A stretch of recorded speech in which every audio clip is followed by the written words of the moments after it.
Hello everyone. It's James again. And to those of you that are new to this channel, thank you for stopping by and for giving this little cartoon man with a funny voice a bit of your time. And for those that have been with me for years, thank you. Thank you. Thank you. You mean so much to me. I appreciate your support so much.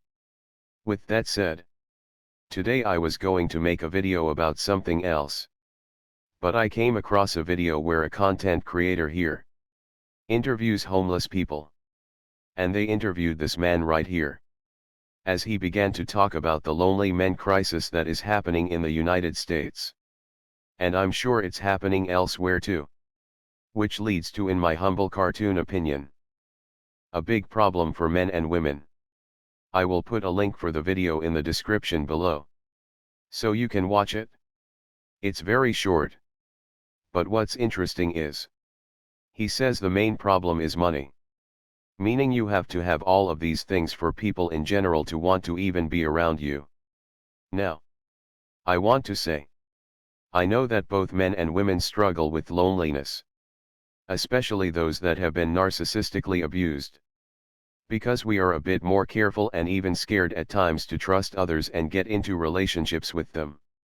Simply because almost every time we do trust, it goes horribly wrong. And we start to second guess ourselves and our choices. Like many survivors of narcissistic abuse tend to do. But there is something bigger at play that is making this entire machine of loneliness what it is. A hidden machine used to control as many people as possible. Now I know that a great many of you are from all over the world.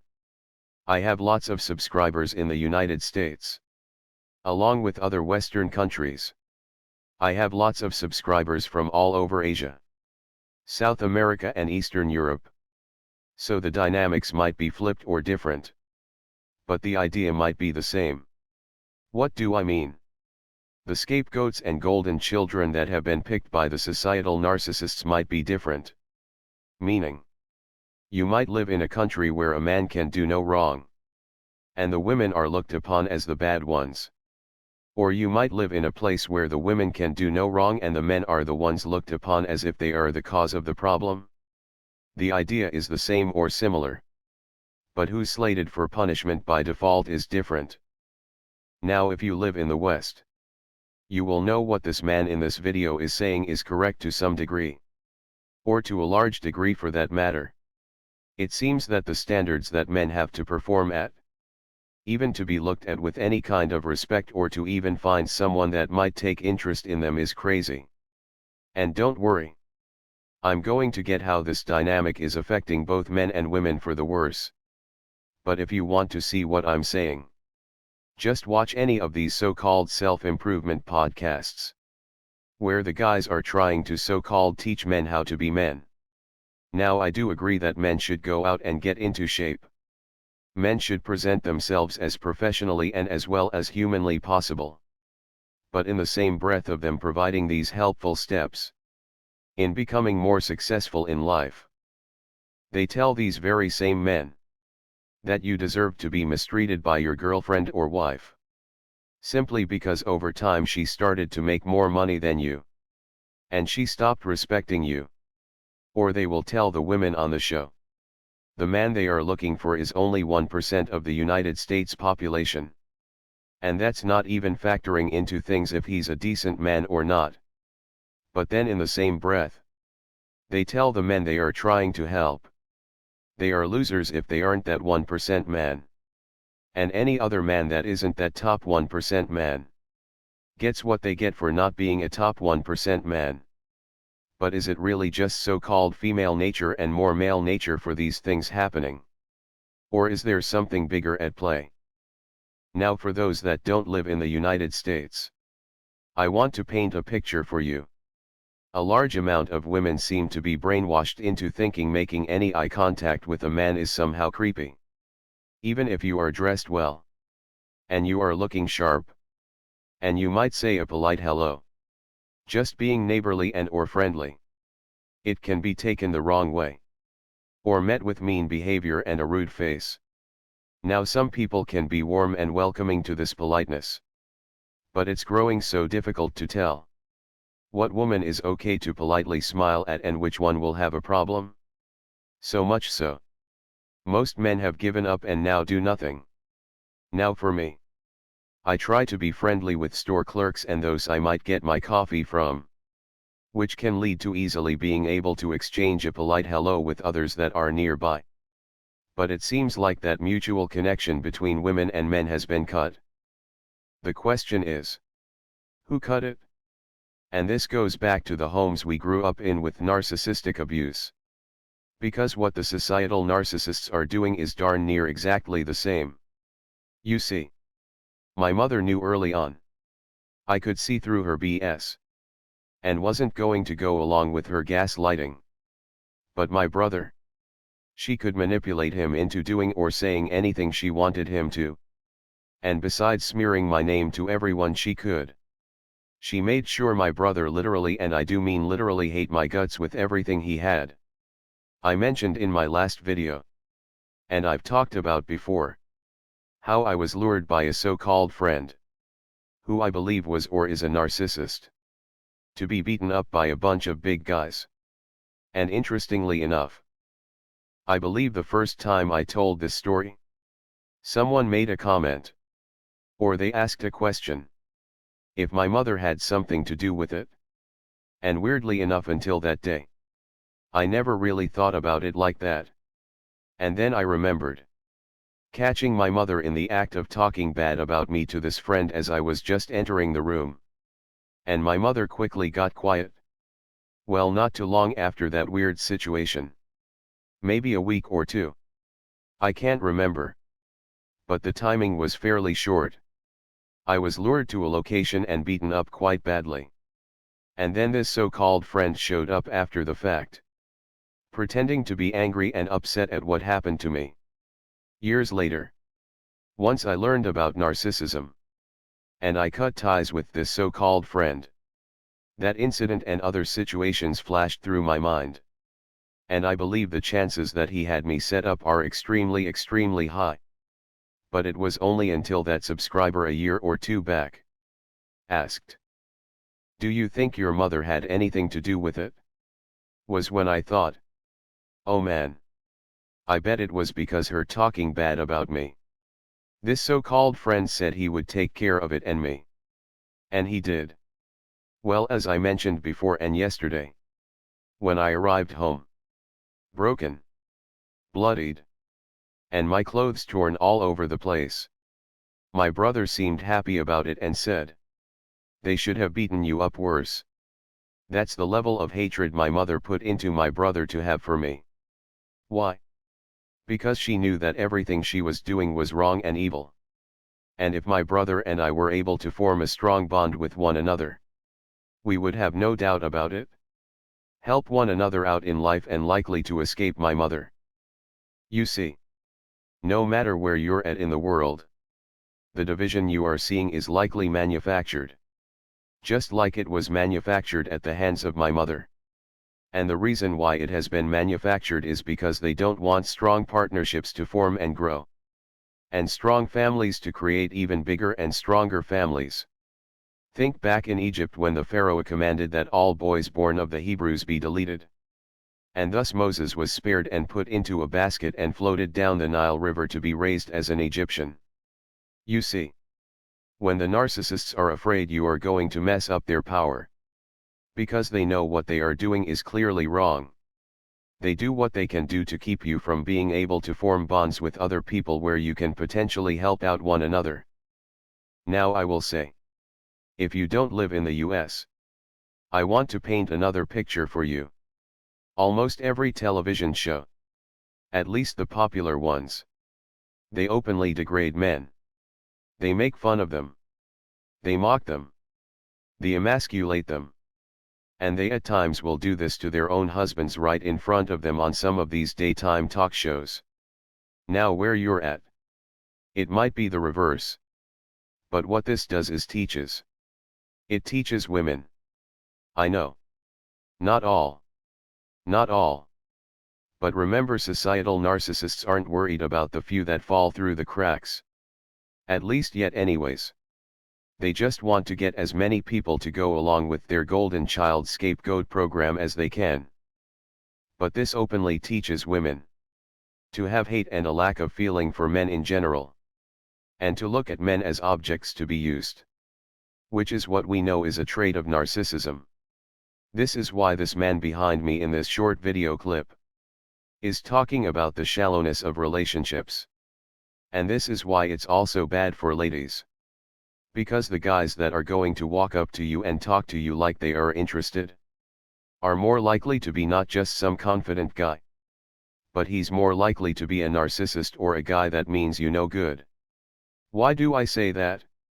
Because narcissists and other antisocial people don't mind breaking the rules and they don't care. The person with their head on straight and knows there is a potential risk of being put on blast online for simply saying hello will err on the side of caution. You see, the societal narcissists have split up and made a great many women have disgust for the very men that would love to be with them and build a life with them. So much so, it has become a dangerous game for a great many men to play or take part in. But guess who doesn't mind taking that risk? The narcissist man. They will slide right on in there and say the most dumbest thing and have success. And the other guys will be labeled as not being man enough. Look. Be very careful with those that happily jump in and hurl emasculating comments at men, without understanding the why. Because when someone is doing that, they are showing they don't really care to investigate the why. They just think it's funny to put such people down. Now I do agree that men are losing their masculine strength. But the question is why? Is it just because and that's just the way it is? Or is it being created and manufactured to a particular end goal? Again, I think back to my brother and I. You see, there is a popular question. Does a narcissist know what they are doing is wrong? And if we look at how they act, that tells us the answer to this question. They can act wonderful when you are in the company with the narcissist with others. Quite possibly. Depending on the dynamic, of course. But then when you are alone, the narcissist can turn into a person calling you a dummy and a loser. Well, why not say all of that in front of these other people? Well, they don't, because they know what they are doing is wrong. And they have to keep the illusion up that they are a great person. Well, my mother knew what she was doing was wrong. So much so, she knew if she left my brother and I to grow up naturally, we might have become close, helped each other out, and escaped our home of origin super easily. I have news for you. The societal narcissists don't want you to form long-standing bonds with those that can help you and with those you can help. And at least here in the US, it has been easy for the puppet masters to brainwash a great many women to stop seeing men as people with feelings and loves, but as objects to be used. And when men speak about such issues, the first thing that is hurled their way are emasculating statements or put-downs, questioning their manhood or questioning if they even prefer women at all. Instead of digging and saying, "Why is this happening? What's going on?"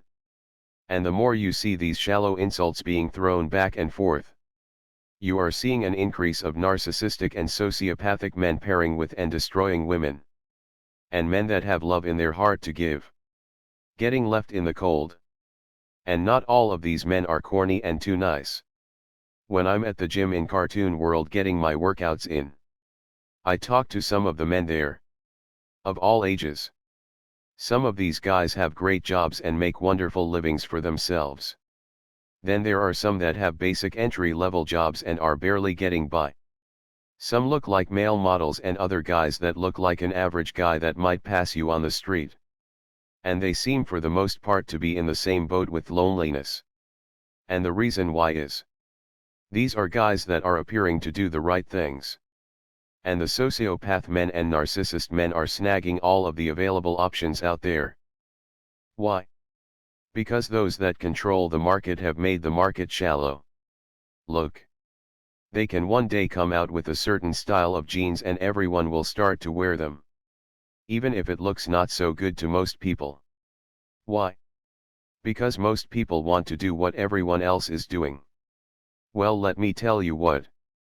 They can do the same things not only with dress but with mate selecting behaviors. Yes. Women want a man that is strong and has leadership qualities. But nowhere do you hear out there on these relationship podcasts about how these women can filter out the men that are narcissists or sociopaths. Take a listen when you watch these podcasts.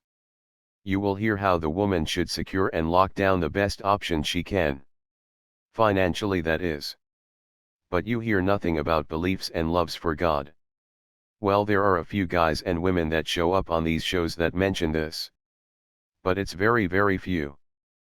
You see, if you get a society to believe this is the way to be so much so everyone else adopts it, because they don't want to stick out like a sore thumb, you will likely over time have a society of people that by and large act predictable and the same.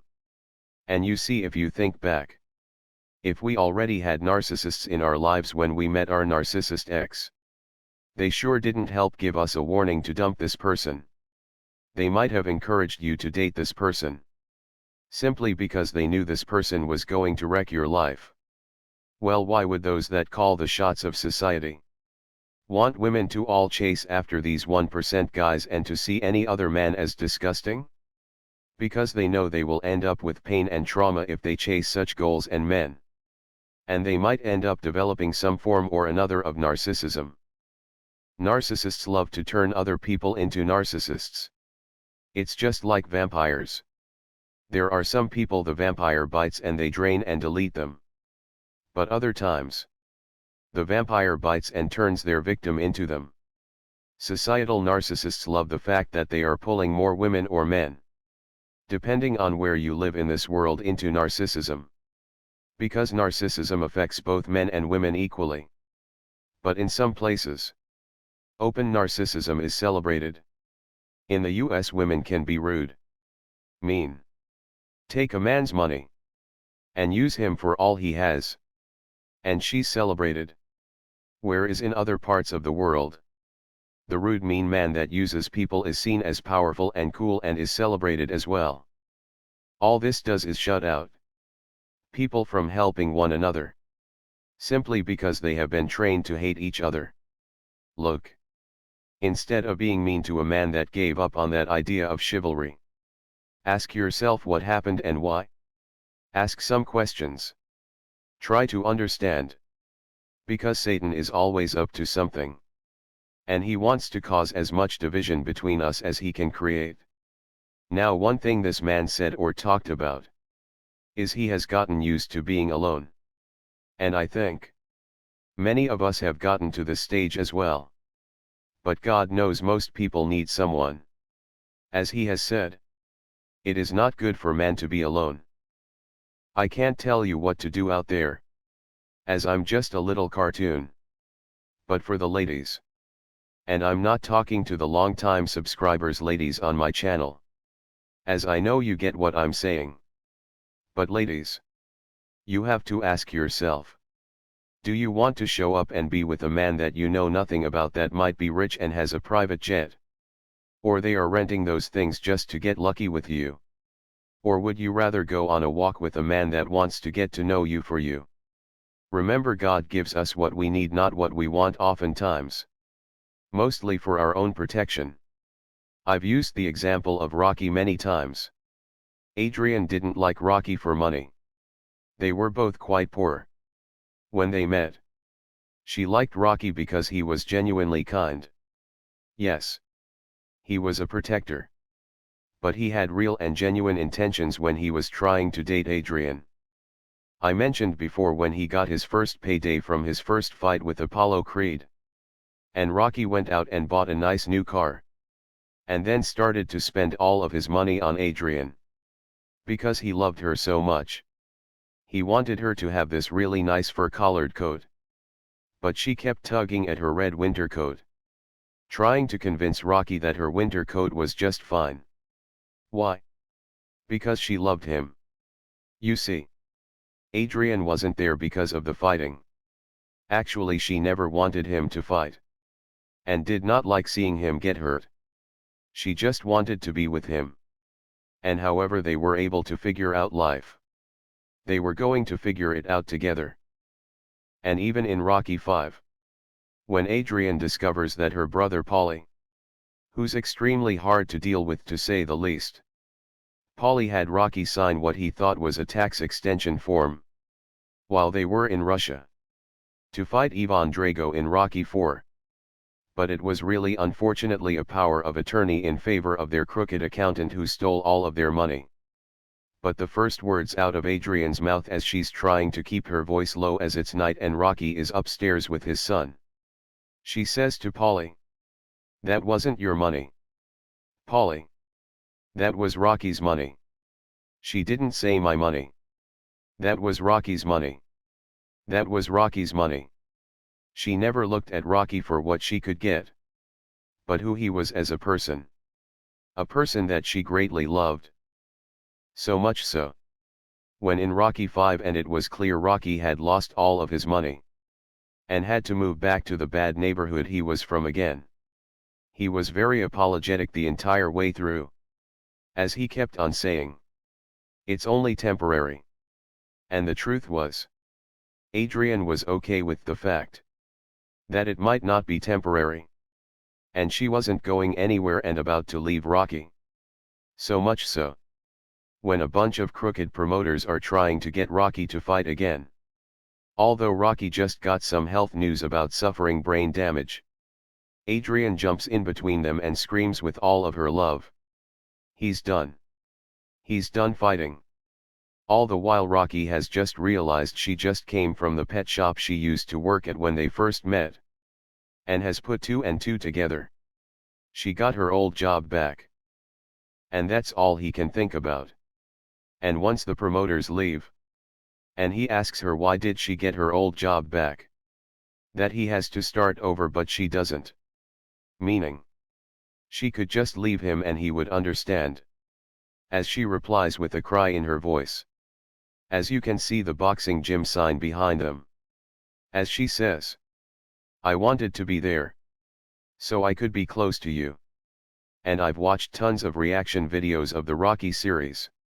And on that very scene, almost everyone says, both men and women alike, if that were today, the average woman would have been gone, and had a Rocky replacement, and would have been celebrated, and Rocky would have been called a loser.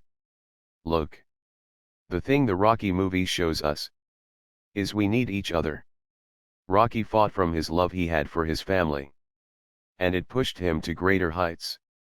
And the powers that be know, when people have something to protect and fight for, they are very hard to manipulate. But when they have no one, they are just kind of blowing in the wind. And so they don't feel lonely. They go with what society is doing, all the while picking up traumas along the way. What's the difference between this man and this man? The difference is not being able to meet someone on his level and build a relationship of loyalty and love together. You see, there's tons of brainwashing out there. But for some reason, people can't admit to it. But the puppet masters know. If you find a man that is kind and hard-working and full of God in their life, and all he can afford is to take you to coffee, or for a walk in the park, just know by not seeing this person or them being invisible to you, you might have just passed up Rocky. There are millions of Rockies out there, but Satan has stripped them of any ability to support, even if they are hard workers, not lazy and trying their best day in and day out. Why do you think Satan would do such a thing? Because he wants to see if you chase after the fool's gold, or if you will give a chance to a man that God has put into your life for a reason.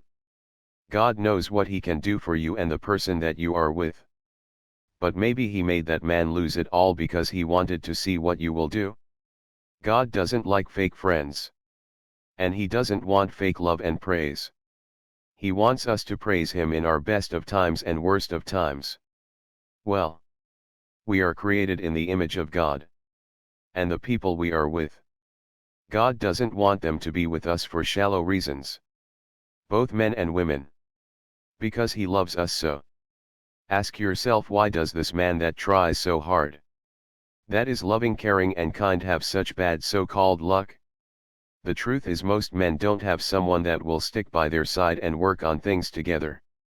It's either you have it all together or you are a loser. And then they hurl emasculating names at you. The Bible tells us, be careful who you treat poorly, because you might be talking to an angel without knowing it. Well, you also might be talking to someone that has a great relationship with God. Someone that God loves very much. So much so, he's under the test of Satan. I say all I'm saying because this problem can be beat if we see it for what it is, and reject the programming. Stop looking at people for shallow reasons and as if they are a tool to be used, but for the person they truly are, and how hard they try at life, and how much they love God. Because if we do that, God assures us, He will take care of the rest. Well, that's all I have for today. I do hope your day is blessed. And until next time, bye for now. And be good to yourself.